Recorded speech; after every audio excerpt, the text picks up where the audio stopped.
พอเขาเริ่มปฏิบัติมาสักระยะหนึ่งเด้อทุกคนเด้อจะคราวหนึ่งประมาณ3 เดือน6 เดือนปีหนึ่งเฮาสิเริ่มสื่อสารกับเทวดาครูบาอาจารย์ของเจ้าของได้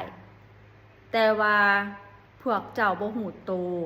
ว่าเจ้าเริ่มสื่อสารกับเพิ่นได้เพราะหยังฮู้บ่เพราะว่าบางอย่างเจ้าบ่ฮู้ว่าเจ้าคิดเองหรือเทวดาครูบาอาจารย์เพิ่นสื่อบอกเพราะฉะนั้นให้เจ้าสังเกตเบิ่งยามใดที่จิตเจ้ามันว่างละกะเจ้าบ่ได้คิดหยังจิตที่มันเป็นสมาธิที่สุดแล้วเจ้าสิได้ยินเสียงของเพิ่น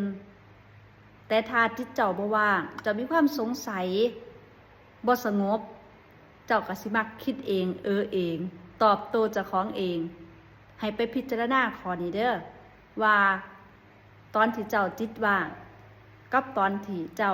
จิตบ่ว่างอันใดเหตุการณ์ใดที่เจ้าสัมผัสได้